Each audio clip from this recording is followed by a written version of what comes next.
우리 시간에 할렐루야 하면 아멘으로 크게 한번 인사할까요? 할렐루야. 네, 한 번 더 인사했으면 좋겠습니다. 할렐루야. 여러분, 어떤 분이 저에게 조용히 다가오셔서 염려가 된다고, 목사님 걱정이 된다고 하시면서 이런 말씀을 하시는 거예요. 뭐라 이야기하셨냐면, 목사님 첫째를 너무 편애하시는 것 같아요 라고 이렇게 이야기하시더라고요. 제가 설교 때마다 둘째의 우스운 이야기만 하다 보니 아마도 걱정이 되셨나 봐요. 그래서 여러분, 그 걱정을 좀 덜어드리고자 오늘 둘째의 칭찬으로 시작하려고 합니다. 둘째가 학교에서 수업 중에 이런 질문을 받았다고 해요. 전신 거울 앞에 서서 멋진 포즈를 취해봐. 그리고 당당한 표정을 짓고 얼굴도 살펴봐. 너는 내 얼굴과 신체 부위 중에서 어디가 가장 마음에 드니? 라는 이런 질문이었어요. 자, 여러분, 이런 질문에 여러분 뭐라 대답하시겠어요? 저희 둘째가 놀랍게 이렇게 답했습니다. 나는 전체가 다 마음에 들어. 어디서 오는 자신감일까요? 그리고 그 밑에 이유를 적었는데요, 그 이유에서 제 마음이 너무 뿌듯했습니다. 이렇게 얘기했어요. 왜냐하면 하나님이 만들어준 귀한 몸이니까. 세상 모든 사람은 존귀해. 목사의 아들이 맞았습니다.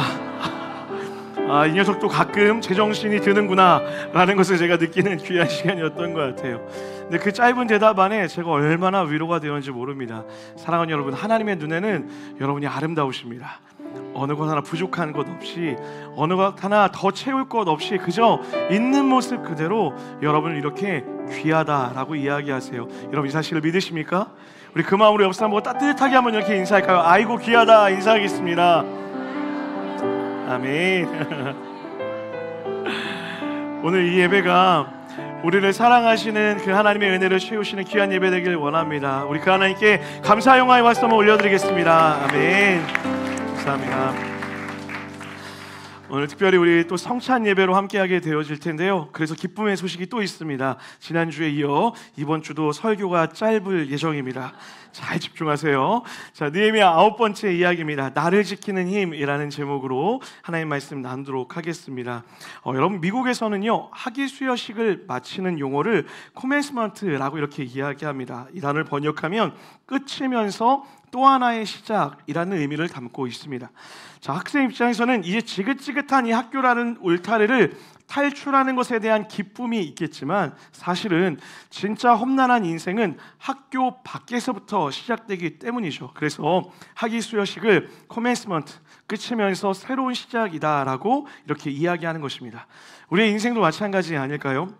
꿈에 그리던 고지를 정복하고 나면 다 될 줄 알았는데, 너무너무 좋을 줄 알았는데, 막상 올라가 보니 우리가 미처 알지 못했던 또 다른 문제들을 발견하게 된다라는 거예요. 아마도 대표적인 게 결혼이 아닐까 생각되어집니다. 1부에 비해 2부가 훨씬 더 성숙할 거라 믿고, 자, 결혼만 하면 세상을 다 얻으실 줄 알았죠. 여러분, 결혼하고 나서 행복하십니까? 그닥 1부와 그렇게 다르지 않으시네요. 질문 대답하지 않겠습니다. 출산도 마찬가지죠. 여러분, 아기가 뱃속에 있을 때는 평안하지만 출산하고 나면 또 다른 세상이 펼쳐집니다. 우스갯소리로 이런 말 하죠. 뱃속에 있을 때가 더 편했던 것 같다라고 이야기해요. 취직은 어떻습니까? 그토록 바라던 어떤 기업에, 내가 원하는 회사에 들어가면 좋을 줄 알았는데 취직한 이후의 삶이 더 어렵다라는 거예요. 야구 선수들에게 꿈의 무대가 있죠. 메이저리그요. 근데 메이저리그 선수들이 항상 하는 말이 있어요. 메이저리그에 오는 것보다 메이저리그에 머무는 것이 더 힘들다라고 이렇게 이야기합니다. 그래서 한 책에서도 이렇게 이야기해요. 성공하기 이전보다 성공한 후가 더 어렵다. 왜냐하면 그 성공을 유지하고 관리해야 하기 때문이다 라고 이야기해요. 자, 그런데 여러분, 놀랍게도 이것이 신앙생활에서도 동일하게 적용되어집니다. 사랑하는 여러분, 하나님이 여러분을 구원하셨습니다. 믿으십니까? 우린 구원이라는 완벽한 선물을 소유하게 되었죠. 그런데 더 큰 문제가 있죠. 구원을 받았는데 구원을 이루며 살아가는 삶이 쉽지 않다라는 거예요. 분명 나는 하나님의 구원받은 자녀다라고 하는 믿음의 고백이 있는데, 구원받은 자답게 살아가는 그 이후의 삶이 쉽지 않다라는 거죠. 빌립보서 2장 12절을 이렇게 이야기합니다. 다 같이 한번 읽어보겠습니다. 시작. 그러므로 나의 사랑하는 자들아, 지금 나 없을 때에도 항상 복종하여 두렵고 떨림으로 너희의 구원을 이루라. 우리의 구원을 이루며 살아가야 된다라고 이야기해요. 물론 여러분, 이 말씀을 오해하지 마십시오. 우리의 구원이 바뀌거나 변동된다라는 것은 아닙니다. 구원받은 자다운 삶을 살아가야 된다라는 거예요. 근데 그것이 얼마나 힘들냐면 복종하고 두렵고 떨림으로 이루어야 되는 일이다라고 이야기하고 있다라는 거예요. 성공보다 성공 이후의 삶이 어렵듯이요. 그래서 에베소서는 또 이렇게 이야기합니다. 에베소 6장 13절입니다. 시작. 그러므로 이는 악한 날에 너희가 능히 대적하고 모든 일을 행한 후에 서기 위함이라. 그 구원을 이루어가기 위하여서 전신갑주를 취해야 된다라고 이야기해요. 마지막에 서기 위함이다 라는 것을 원어에 가깝게 수정하면 이렇게 읽을 수 있어요. 모든 것을 다 행한 후에 그 자리에 서서 지켜야 합니다.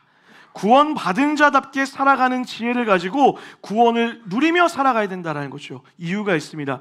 사랑하는 여러분, 하나님이 여러분에게 구원을 주신 이유는 구원받은 영원한 기쁨과 동시에 이 땅에서 하나님의 자녀로 살아갈 수 있는 축복을 누리도록 우리에게 구원을 허락하셨기 때문입니다. 여러분, 이 사실을 믿으십니까? 구원받은 사실에 만족하는 것이 아니라 구원받았기 때문에 누릴 수 있는 축복의 삶이 우리 가운데 예비되어 있기 때문이라는 거죠. 그러므로 우리는 구원받은 것에 만족할 것을 뛰어넘어 구원을 이뤄가기 위해 오늘도 분투하며 살아가야 됩니다. 자, 그렇다면 우리는 어떻게 그 구원을 이루어가며 살아갈 수 있을까요? 오늘 본문의 느헤미야의 모습을 통해 우리가 그것을 발견할 수가 있습니다. 여러분, 느헤미야는 지난주 말씀에서 살펴봤던 것처럼 드디어 52일 만에 완벽한 성벽 재건을 하게 되어졌습니다.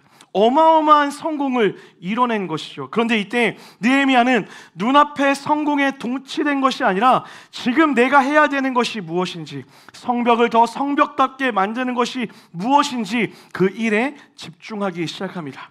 오늘 이런 느헤미야의 태도 하나하나를 살펴보면서 오늘 우리의 삶의 그 구원을 이뤄가기 위해 필요한 것이 무엇인지를 두 가지로 함께 살펴보기를 원합니다. 먼저 첫 번째입니다. 따라합시다. 목적과 도구를 혼동하지 말아라.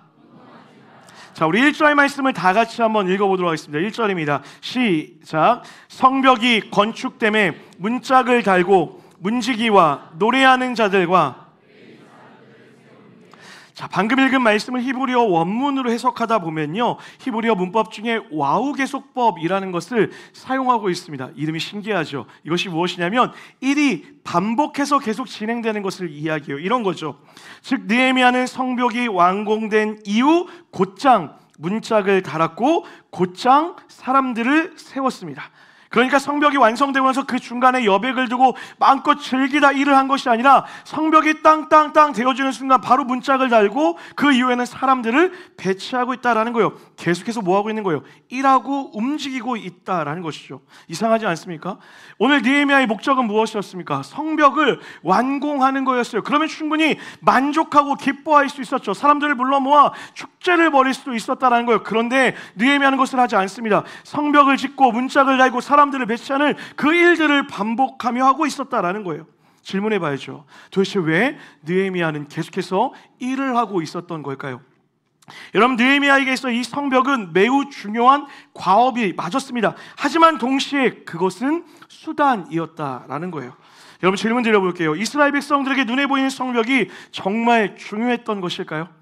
물론 여러분, 성벽이 그들을 보호하고 지켜주는 거 맞습니다. 그래서 성벽을 쌓는 일이 중요했죠. 그런데 우리 모두는 알고 있습니다. 성벽이 없어 이스라엘 백성들이 망한 것이 아니라 성벽이 있음에도 그 성벽 안에 살아가는 그들의 영혼의 성벽이 무너졌기에 성벽이 무너져 내렸다라는 것을 우리 모두 알고 있죠.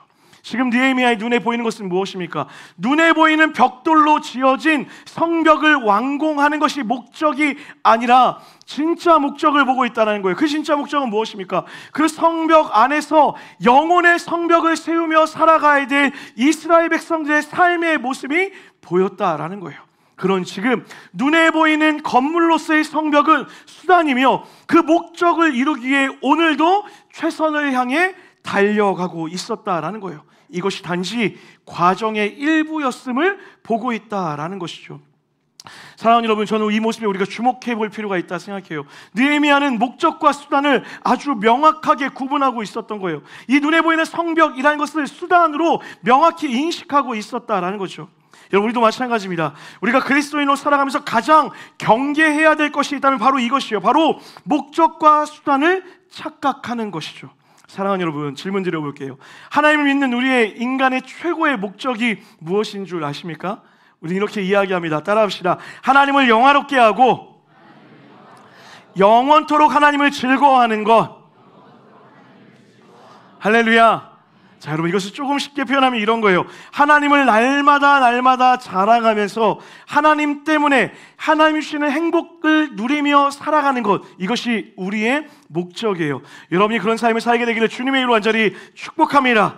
그런 삶을 살기 위해 주님이 우리에게 주신 수단들이 존재합니다. 어떤 것일까요? 돈이라는 수단이 있어요. 성공이라는 수단이 있어요. 직업이라는 수단이 있어요. 명예라는 수단이 있어요. 즐거움이라는 수단들이 있다라는 거예요. 근데 이 수단들은요, 하나님의 영광을 위하여서 하나님을 즐거워하고 하나님을 누리며 살기 위해 주어주신 도구일 뿐이라는 거예요. 그런데 문제는 무엇입니까? 우리가 그 목적과 수단을 바꾸어 버리는 거예요. 하나님이라는 절대 목적의 자리에 도구를 대체한다고요. 돈을, 성공을, 지위를, 명성을, 사역을, 내 기쁨을 하나님의 목적의 자리에 앉혀둔다라는 거죠. 겉으로는 하나님을 위한 일입니다 라고 말을 하지만 실제로는 내 자아가 중심이 되고, 사역이 집착의 대상이 되고, 성공이 목표가 되어지고, 돈이 우상이 되는 경우가 우리 안에 얼마나 많이 있습니까? 많은 사회학자들이 이렇게 말하죠. 인간은 도구를 먼저 보면 절대로 큰 목표를 이룰 수 없다라는 거예요. 신앙에 대입하면 마찬가지입니다. 신앙의 도구로 주어졌던 돈과 명예와 기쁨과 즐거움이 여러분의 인생의 가장 큰 도구가 되어진다면 우리는 온전한 목적, 하나님을 기뻐하는 삶을 살아갈 수 없게 되어진다라는 거예요. 그럼 우리 삶의 가장 중요한 게 무엇입니까? 목적을 흔들리지 않는 거예요. 내 인생의 목적이 무엇인지를 잊지 않고 살아가야 돼요. 그래야 느헤미야 같이 눈에 보이는 성벽의 마음을 빼앗기지 않고 진짜 내가 달려갈 길이 무엇인지를 알고 달려가 하나님이 주시는 기쁨을 온전히 누리며 살아갈 수 있게 된다는 거죠. 사랑하는 여러분, 전 여러분의 삶에 이런 질문이 넘쳐났으면 좋겠습니다. 나는 이 한 번뿐인 인생에서 무엇을 하며 살아가야 되는 사람인가? 하나님께서 내게 맡기신 사명은 무엇인가? 나는 어떻게 하나님을 자랑하며 하나님을 즐거워할 수 있는가? 하나님께 우리의 인생의 목적을 두고 달려갈 때 여러분에게 주신 그 인생의 도구가 하나님의 축복의 도구로 바뀌어질 줄 믿습니다. 그러나 만약 그 도구가 여러분의 인생의 목적이 되어진다면 축복이 아니라 우리를 절망과 괴로움에 빠뜨리는 나락의 도구가 될 수 있다라는 거예요. 저는 이 말씀을 통해 우리가 다시 한번 우리 인생의 목적을 바라봤으면 좋겠습니다. 구원받은 자에게 주어진 그 인생의 목적, 하나님을 즐거워하고요, 하나님을 누리며 하나님 주시는 온전한 행복을 누리기 위하여 이 땅에 내게 허락하신 많은 인생의 도구들, 돈과 명예와 기쁨과 즐거움들을 수단 삼아 기쁨으로 살아가는 그 믿음의 결단이 여러분 삶에 있게 되기를 주님의 이름으로 간절히 축복합니다. 두 번째입니다. 따라하겠습니다. 믿음의 디테일을 완성하라. 한 번 더 따라하겠습니다. 믿음의 디테일을 완성하라. 자, 우리 3절 말씀 읽어보도록 하겠습니다. 3절입니다. 내가 그들에게, 시작, 내가 그들에게 이르기를 해가 높이 뜨기 전에는 예루살렘 성문을 열지 말고 아직 파수할 때에 곧 문을 닫고 빗장을 지르며 또 예루살렘 주민이 각각 자기가 지키는 곳에서, 자, 그렇게 성벽이 완성된 이후에 느헤미야가 하는 행동들이 무엇입니까? 아주 구체적인 제안들을 이스라엘 백성들에게 하고 있어요. 먼저 여러분, 성문을 열고 닫는 시간을 제한합니다. 근데 보세요 여러분, 상식적으로 원래 도시라는 곳은요, 해가 떠오르면 문을 열어야 되고 해가 질 무렵이면 성문을 닫는 것이 상식입니다. 자, 그런데 지금 느헤미야의 명령은 무엇입니까? 반대로 이야기해요. 해가 높이 뜨기 전에는 성문을 열지 말아라. 심지어 아직 밝은데도 미리 문을 닫아라 라고 이렇게 이야기하는 거예요. 겉으로 보기에는 뭔가 거꾸로 가는 것처럼 보이기도 하고 또 무엇인가 굉장히 폐쇄적인 것처럼 보이기까지 합니다. 자, 도대체 왜 느헤미야는 이렇게 성문을 닫는 시간을 구체적으로 언급했던 이유가 무엇일까요?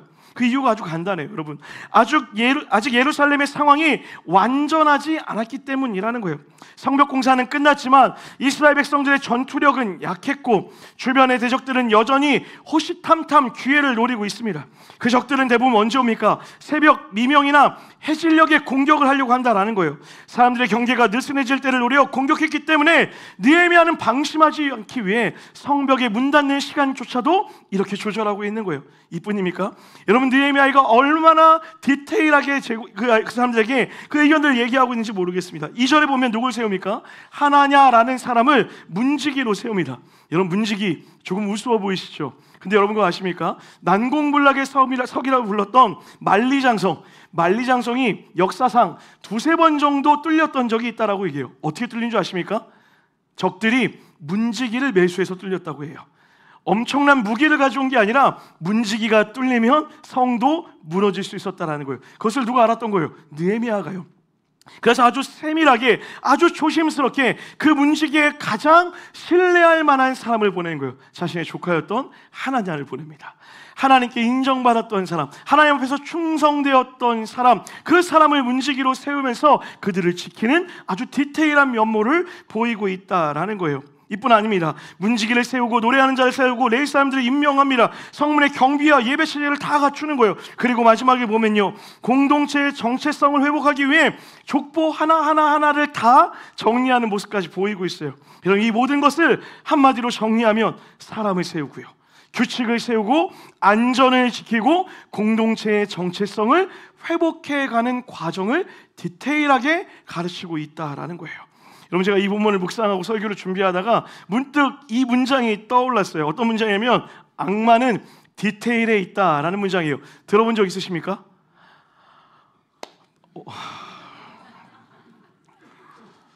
대답을 안 하시려고 마음을 작정하신 건 아니시죠?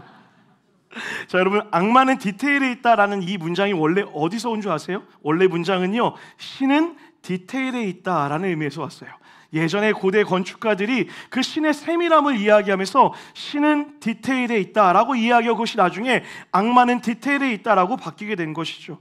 이 말은 어떤 일을 할 때 아주 세부적인 부분까지 완벽하게 해내야 된다라는 것을 의미한다라는 거예요. 지금 느헤미야의 모습이 그 디테일한 모습이 보이는 거예요. 성벽 지어졌으니 됐어 라고 이야기하는 것이 아니라 그 큰 성벽을 지키기 위해 아주 조그마고 아주 세심한 것까지 하나하나 정성을 다하여서 준비하고 있다라는 것이죠. 이런 믿음을 지키는 것도 동일합니다. 믿음을 지키는 것은 크고 대단한 일을 하는 것으로만 되는 것이 아니에요. 이 작은 디테일, 우리를 무너뜨리는 작은 디테일에 집중할 때 우리의 믿음이 온전해질 수 있다라는 것이죠. 사람들은 여러분 종종 큰 죄를 조심해야 된다라고 이야기합니다. 맞죠? 그것도 조심해야 됩니다. 그러나 여러분, 성경이 보여주는 대부분의 믿음의 실패는 어디로부터 시작되는 줄 아십니까? 작은 틈에서부터 시작된다라는 거예요. 아침 말씀 묵상을 오늘은 조금 피곤해서 라고 한번 미루는 일들로부터, 분노가 올라왔을 때 오늘은 그냥 내 기분대로 말하자 라고 하는 감정을 쏟아내는 말로부터, 작은 유혹 앞에서 이 정도는 괜찮겠지라고 여기는 그 자기 합리화로부터, 공동체에서 마음이 상했을 때 그냥 내버려 두자, 거리를 두자라고 하는 그 보호 본능으로부터, 이 작은 선택들이 하루, 일주일, 한 달씩 쌓이기 시작하면 어느새 우리 영혼의 문이 열리고 적이 들어와 우리의 마음의 성벽들을 무너뜨린다라는 것이죠. 사단은 우리가 큰 죄를 짓기 전에 이런 작은 디테일을 무너뜨리기 위해 무단히 노력하고 있다라는 거예요. 여러분 기억하십시오. 예루살렘이 무너졌던 것은 어느 한날 성벽이 와르르 무너진 것이 아니에요. 그 안에서 시작되었던 작은 죄들 때문에 그랬다는 거예요. 우상을 숭배하고 하나님이 아닌 다른 것을 겸하여 섬기고 그 마음에 다른 것을 품기 시작했던 그 작은 마음으로부터 결국 성벽까지 무너지게 되었다라는 것이죠. 반대로 여러분, 믿음의 성숙은 언제 일어날까요? 믿음의 구원을 이루는 삶은 어떻게 일어날까요? 특별한 날, 특별한 은혜 때 그때도 주어지겠지만 믿음의 작은 디테일을 꾸준히 지키며 살아갈 때에 우리는 구원을 이루며 구원을 지키며 살아갈 수 있게 된다는 거예요. 하루 10분씩 말씀을 읽는 그 조그마한 습관으로부터, 10분이 여러분 너무 깁니까? 하루 5분으로 바꿀게요. 하루 5분 말씀을 읽는 그 깊은 습관으로부터, 힘들어도 감사 제목 한 가지를 적는 훈련으로부터, 유혹 앞에서 오늘 하루만 주님을 위해 이겨보자, 견뎌보자 라고 말하는 믿음의 태도로부터 한 박자 쉬고 내가 말하고 싶은 대로 말하는 것이 아니라 감정을 누르고 이야기해보자 라고 하는 그 믿음의 태도, 주일이면 최우선순위로 예배의 자리를 선택할 수 있는 그 믿음의 작은 용기로부터 우리의 믿음이 자라간다라는 거예요. 말씀이 마음에 뿌리를 내리고 관계가 회복되어지고 유혹 앞에서도 흔들리지 않는 내적 강함이 생겨나게 된다는 것이죠. 그럼 여러분, 저는 오늘 여러분에게 믿음으로 권면합니다. 여러분의 삶에 영적인 루틴들이 생겨나게 되기를 주님의 이름으로 간절히 축복합니다. 여러분, 위대한 운동선수들은 저마다 갖고 있는 루틴들이 있습니다. 그리고 루틴이 깨지지 않도록 동일한 시간, 동일한 때에 꾸준히 그것들을 해오는 것처럼 우리 또한 작은 디테일의 영적인 루틴들이 있어야 된다는 거예요. 예를 들면 이런 겁니다. 아침에 일어나자마자 한숨으로 시작하는 것이 아니라 감사합니다라고 고백하는 거예요. 첫 시작을 하나님의 말씀을 펴놓고 주님의 뜻대로 살기를 원합니다라고 결정해보는 것이죠. 하루에 3번 이상 만나는 사람들에게 칭찬의 메시지를 던져보는 거예요. 사랑하는 가족들에게 고맙다라고 이야기해보고요, 하나님께 감사의 기도를 올려드려보고요. 그것이 여러분의 인생의 루틴이 되어진다면 눈에 보이는 큰 성벽이 무너지는 것이 아니, 우리 안에 영적인 성벽이 세워져 모든 것도 어떤 공격도 이겨낼 수 있는 구원을 이루는 온전한 축복의 삶을 살아갈 수 있게 되어진다라는 거예요. 여러분, 소망합니다. 전 여러분의 삶에 이런 영적인 루틴들이, 이런 영적인 디테일함들이 가득 세워져서 날마다 여러분의 삶에 구원의 기쁨이 커져가는 은혜가 있게 되기를 주님의 이름으로 간절히 축복합니다. 말씀을 마무리하려고 합니다. 감사합니다. 여러분, 오늘은 그런 의미를 가지고 여러분과 성찬의 시간을 가지려고 해요. 여러분, 성찬의 의미가 무엇인 줄 아십니까? 한번 따라합시다. 기억하라. 하나님이 우리에게 주셨던 그 놀라운 사랑의 은혜를 기억하는 시간이 성찬의 시간입니다. 우리의 목적이 하나님을 즐겁게 하고 하나님을 영화롭게 하며 하나님을 누리며 사는 것이라 말씀드렸죠. 내게 주신 그 구원을 기억하며 내게 주신 그 은혜가 얼마나 큰지를 소중히 여기며 살아가는 것, 그것이 성도의 삶이고 그것을 기억하는 자리가 바로 성찬의 자리입니다. 그런데 여러분, 이 안에 숨겨진 또 다른 단어가 하나 더 있습니다. 우리 한 번 더 따라할까요? 살아가라. 한 번 더요. 살아가라. 기억하는 것이 끝이 아닙니다. 하나님은 구원을 이루어가라고 이야기해요. 성찬을 통해 우리는 오늘 다시 한번 결단합니다. 무엇을요? 그 받은 구원을 감사할 뿐만 아니라 예수님이 우리에게 하셨던 그 사랑을 살아내며 사랑하며 살아가겠습니다 라고 이야기하는 거예요. 여러분, 오늘 교회 들어오실 때 빵 냄새가 진동을 했죠. 어떠셨어요? 배고프지 않으세요? 제가 노린 겁니다. 제가 우리 사랑하는 유나 집사님에게 부탁했어요. 온 교회에 빵 냄새가 진동하게 해주세요 라고 얘기했어요. 이유가 뭘까요, 여러분? 당시 고대 근동의 성찬도 이런 문화였습니다. 사람들이 예배 드리러 올 때 저마다의 음식을 싸가지고 옵니다. 그리고 모든 일이 마치고 났을 때 이 음식 냄새가 진동하는 가운데 함께 예배를 드리고 예배가 끝나면 성찬에 참여하는 거예요. 그 성찬엔 2가지 의미가 있죠. 예수님이 날 사랑한 것을 기억하며 나 또한 그 사랑을 서로 나누며 예수님의 사랑을 우리가 기억하며 함께 살아가겠다라고 이야기하는 거예요. 오늘도 마찬가지입니다. 하나님이 여러분의 영혼을 먼저 채우실 줄 믿습니다. 채우고 끝나는 것이 아니라 이제 채워진 우리가 서로를 채우는 그 시간으로 나아갔으면 좋겠습니다. 이제 우리 다 같이 성찬의 시간 갖도록 하겠습니다.